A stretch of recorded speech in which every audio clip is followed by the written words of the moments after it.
مروت ضرور دکھائی کہ ہمیں گھر سے نکالنے کی بجائے وہ خود سے الگ ہو گئے اور ایسے گئے کہ اب عید پر شکل دکھاتے تھے۔ پھر باجی کیونکہ میرے بھائی سے 5 سال چھوٹی تھی اور وہ ابھی انٹر میں پڑھ رہی تھی، میری ماں کی کزن نے انہیں اپنے بیٹے کے لیے پسند کر لیا تھا۔ کیونکہ ماں کے انتقال کو ابھی کچھ زیادہ عرصہ نہیں ہوا تھا، اس لیے ابا نے بہت سادگی کے ساتھ باجی کو اپنے شوہر کے ساتھ رخصت کر دیا تھا۔ اب میں بھی انٹر کی اسٹوڈنٹ تھی، مجھے پڑھنے کا بہت شوق تھا، میں بہت آگے تک پڑھنا چاہتی تھی۔ یہ میرے خواب تھے کہ میں پڑھ لکھ کر ایک ڈاکٹر بن سکوں۔ ابا کی بیماری نے میرا کالج بھی چھڑوا دیا۔ مجھے اپنے خوابوں کے ادھورے رہ جانے کا افسوس نہیں تھا۔ مجھے ابا کی بیماری نے پریشان کر رکھا تھا۔ میں ہر وقت ان کی خدمت میں لگی رہتی، لیکن صرف خدمت سے کیا ہوتا تھا، ہماری گزرا اوقات صرف ابا کی پینشن پر تھی، جس میں دال روٹی مشکل سے چلتی، دواؤں کے پیسے کہاں سے لاتی۔ پچھلی 3 راتوں سے ابا بالکل نہیں سو رہے تھے۔ میرے والد کو دمے کی بیماری تھی اور وہ بہت شدید اٹیک ہوتا تھا۔ میں پوری رات بیٹھ کر ابا کی پیٹھ کو ہاتھ مارتی تھی۔ اب اسی سلسلے میں بڑے بھائی کے پاس آئی تھی کہ ابا کو ڈاکٹر کو دکھا دیں، لیکن بھائی کے کان پر جوں تک نہیں رینگی تھی۔ لوگ بیٹے کی آرزو اس لیے کرتے ہیں کہ وہ بڑا ہو کر ان کا سہارا بنے گا، لیکن اب تو یقین ہو چکا تھا کہ یہ ساری باتیں ایک خواب ہوتی ہیں۔ میں چلتے چلتے جانے کہاں نکل آئی تھی، میرے حلق میں کانٹے چبھ رہے تھے، میری ٹانگیں شدید درد کر رہی تھیں، میرا دل مزید بوجھل ہونے لگا۔ سامنے باجی کا گھر تھا، میں کتنی دیر کھڑی ان کے دروازے کو دیکھتی رہی۔ مجھے سمجھ نہیں آ رہا تھا کہ میں کیا کروں۔ واپس جانے کی ہمت نہیں تھی، نہ باجی سے ملنے کی ہمت ہو رہی تھی، کیونکہ باجی کے حالات بھی بہت اچھے نہیں تھے۔ وہ بیچاری کتنی مجبوریوں میں گھری ہوئی تھی۔ اس کا اتنا بڑا سسرال تھا، ان کے گھر میں ان کی ساس، سسر، جیٹھ جیٹھانی، 3 دیور اور ایک طلاق یافتہ نند، جس سے باجی سے خدا واسطے کا بیر تھا۔ ان کی خدمت کرنے کے بعد جو وقت بچ جاتا وہ باجی کے 2 چھوٹے بچوں کے حصے میں آتا تھا۔ تب نہ چاہتے ہوئے بھی میں نے باجی کے دروازے پر دستک دے دی۔ پہلے دستک پر دروازہ کھلنے کے ساتھ ہی باجی کا چہرہ نظر آیا۔ میں بے اختیار ان سے لپٹ گئی، لیکن شکر ہے کہ میں نے اپنے آنسو اپنے سینے کے اندر سنبھال لیے تھے۔ باجی کہنے لگی، مجھے پتہ نہیں کیوں صبح سے ایسے لگ رہا تھا کہ تم آؤ گی۔ مجھے بتاؤ ابا کی طبیعت کیسی ہے، انہیں بھی ساتھ لے آتی۔ بچوں کی فرصت کی وجہ سے میں وہاں نہیں آ سکتی۔ میں روز سوچا کرتی ہوں تم سے اور ابا سے ملنے آؤں گی۔ باجی میرا ہاتھ پکڑ کے اپنی نظریں چرا کر بولتے ہوئے مجھے اپنے کمرے میں بٹھا کر جلدی سے پانی لے کر آئی۔ میں نے پانی کا گلاس ایک سانس میں خالی کر دیا۔ باجی پوچھنے لگی، بتاؤ کھانا کیا کھاؤ گی، میں کھانا لے کر آؤں؟ میں نے کہا، نہیں باجی، میں نے کھانا نہیں کھانا۔ انہیں اپنے پاس بٹھا لیا، بس اب کچھ دیر میرے پاس بیٹھیں۔ باجی کہنے لگی، تم کہاں سے آ رہی ہو؟ میں نے کہا، باجی میں بڑے بھائی کے گھر سے آ رہی ہوں۔ باجی پوچھنے لگی، خیریت تو ہے، وہاں کیا لینے گئی تھی؟ باجی کی بات سن کر میرا صبر جواب دے گیا، میرے آنسو نکل پڑے۔ میں نے باجی کو پریشان نہیں کرنا چاہتی تھی لیکن اب ان سے کچھ چھپا بھی نہیں سکتی تھی۔ میرے آنسو بے تحاشا نکلنے لگی۔ میں نے انہیں ساری بات سمجھا چکی تھی۔ میں نے کہا، ابا کی طبیعت خراب ہے۔ میں یہی بتانے بھائی کے پاس گئی تھی، لیکن انہوں نے کوئی توجہ نہیں دی۔ باجی میں کیا کروں، مجھ سے ابا کی تکلیف دیکھی نہیں جا رہی، کاش میں انہیں کسی اچھے ڈاکٹر کو دکھا سکتی، میں روتے ہوئے بولے جا رہی تھی۔ باجی ایک دم خاموش ہو گئی، پھر اٹھ کر الماری میں جانے کی کیا تلاش کرنے لگی۔ میں اٹھ کھڑی ہوئی، میں نے کہا، باجی میں چلتی ہوں، ابا اکیلے ہیں۔ میری بات سن کر باجی کہنے لگی، ہاں بس 1 منٹ رک جاؤ۔ اس کے بعد باجی نے الماری بند کی اور اپنی بند مٹھی میرے ہاتھ میں کھول کر میری مٹھی بند کر دی۔ باجی کہنے لگی، ابھی یہ تھوڑے پیسے لے جاؤ، تم ان سے کام چلا لو، پھر میں اپنے شوہر کے ساتھ چکر لگاؤں گی تو ہم ابا کو ڈاکٹر کے پاس لے جائیں گے۔ میں نے کہا لیکن باجی مجھے اپنی مٹھی میں پیسے چبھتے ہوئے لگ رہے تھے کیونکہ یہ فرض میرے بڑے بھائی کا تھا۔ باجی کہنے لگی، ارے بس کرو، کچھ کہنے کی ضرورت نہیں ہے۔ باجی نے مجھے تسلی دیتے ہوئے کہا۔ مجھے دروازے تک چھوڑنے آئی۔ میں باجی سے لپٹ کر بہت رو رہی تھی۔ میں باجی کو خدا حافظ کہنے کے بعد تیزی سے چل پڑی۔ اپنے گھر تک آتے ہوئے میرا بھوک سے برا حال تھا۔ میرے ابا کا جانے کیا حال ہوا ہوگا، مجھے اور کچھ سمجھ نہیں آیا۔ تمہیں بیکاری سے ڈبل روٹی، انڈے اور دودھ لے آئی بیکری سے۔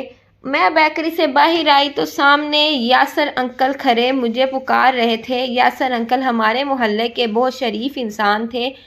ان کی کپڑے کی فیکٹری تھی۔ شرافت اور صداقت میں پورا محلہ ان کی گواہی دیتا تھا۔ کہنے لگے، بیٹی کہاں سے آ رہی ہو؟ بہت تھکی ہوئی لگ رہی ہو۔ مجھے اس وقت صرف اپنے ابا کا خیال تھا تو میری زبان پر ان کا نام آ گیا۔ میں کہنے لگی، ہاں میں اپنے والد کی طبیعت کیسی ہے؟ وہ کہنے لگے کہ میری آنکھوں میں پانی جمع ہونے لگا۔ میں نے سر جھکا لیا۔ کہنے لگے، بیٹی کوئی پریشانی کی بات ہو تو بلا جھجک مجھے کہہ دیا کرو۔ تم میری اپنی بیٹی ہو۔ میں شام کو آؤں گا تمہارے والد کو دیکھنے، وہ شاید جلدی میں تھے۔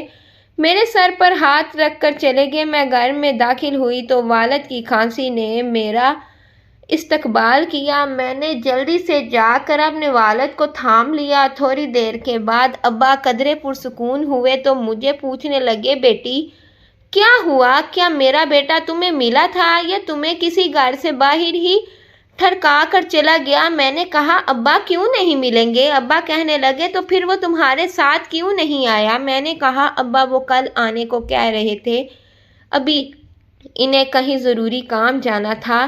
میں نے اپنے ابا کو جھوٹی تسلی دلائی۔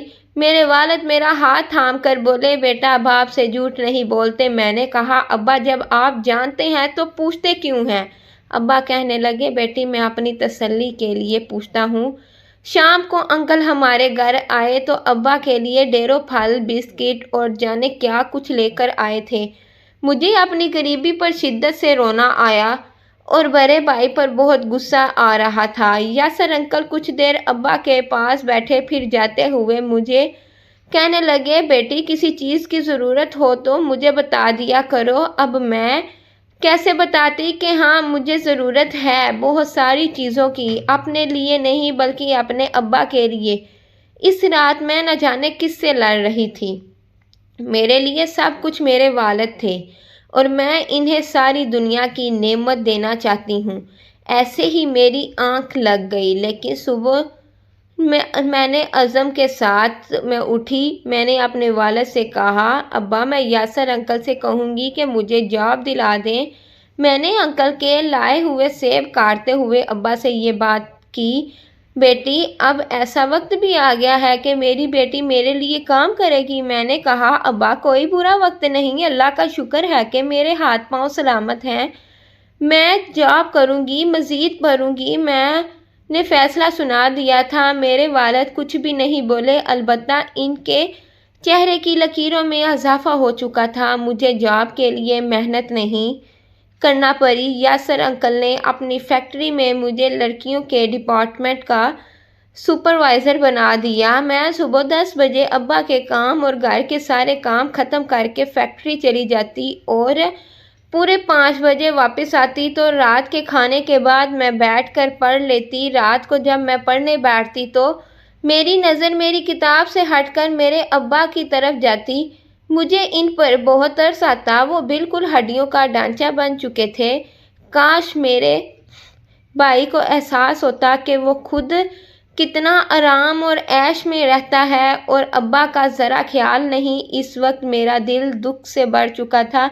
اچانک ایک خیال آیا کہ ابا کو اگر کچھ ہو گیا تو پھر میں کیا کروں گی؟ میرا دل کسی گہری سوچ میں ڈوب رہا تھا۔ پھر میں اپنی بات کا خود ہی جواب دینے لگی، نہیں نہیں میرے والد کو کچھ نہیں ہوگا، میں سیلری سے ان کا علاج کرواؤں گی، اچھے ڈاکٹر کو دکھاؤں گی، پھر ان کی خوراک کا بھی خیال رکھوں گی، انہیں پھل جوس سب کچھ اچھا بنا کر دوں گی اور وہ بالکل صحت مند ہو جائیں گے۔ خیر جب میری پہلی سیلری مجھے ملی تو میں نے ڈھیروں پھل خریدے اور آئندہ کے لیے بہت کچھ سوچ کر گھر واپس آئی۔ میرے والد اطمینان سے سو رہے تھے۔ میں نے اپنے والد کو آواز دی، ابا! میری آواز سن کر کسی نے کوئی جواب نہ دیا۔ تھوڑی دیر کے بعد میری چیخوں سے پورا محلہ دوڑتا ہوا چلایا۔ میرے ابا اللہ کو پیارے ہو چکے تھے، میری دنیا ویران ہو چکی تھی۔ میرا بڑا بھائی دنیا کو دکھانے 3 دن ضرور آیا تھا، لیکن مجھ سے جھوٹے منہ یہ تک نہیں کہا کہ میرے ساتھ چلو۔ اسے یہ فکر بھی نہیں تھی کہ میں گھر میں اکیلی ہوں۔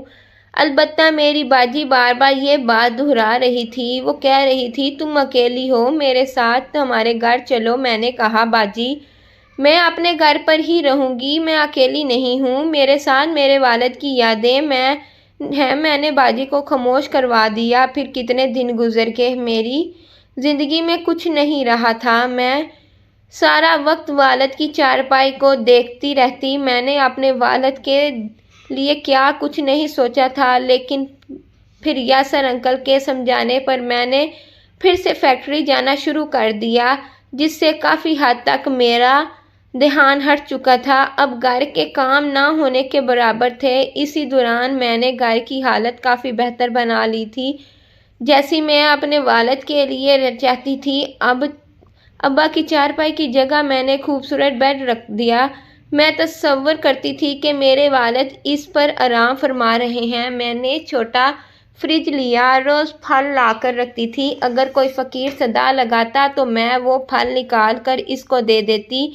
اس بات سے مجھے تسلی ہوتی۔ انہی دنوں میں نے خواب میں اپنے والد کو دیکھا۔ میرے والد صحت مند لگ رہے تھے، ان کا چہرہ بہت خوشگوار تھا۔ میں نے اپنے والد سے پوچھا، ابا آپ اتنے صحت مند کیسے ہوئے؟ میرے ابا کہنے لگے، اتنے پھل کھلاؤ گی تو میں صحت نہیں پکڑوں گا اور پھر کیا پکڑوں گا؟ ابا نے مسکراتے ہوئے یہ بات کہی۔ اس کے بعد میں نے ہر روز پھل لانے شروع کر دیے۔ مجھے یقین ہو چکا تھا کہ میں جو پھل اپنے والد کے لیے خرید رہی تھی وہ میرے والد ہی کھا رہے تھے۔ دوستو، یہ تھی ہماری آج کی ویڈیو۔ امید کرتی ہوں کہ یہ ویڈیو آپ کو پسند آئے گی۔ دوستو، اگر آپ کو ویڈیو اچھی لگے تو ویڈیو کو لائک اور میرے چینل کو سبسکرائب ضرور کیجیے گا۔ اپنا بہت سارا خیال رکھیں۔ ملتے ہیں نیکسٹ ویڈیو میں، تب تک کے لیے اللہ حافظ۔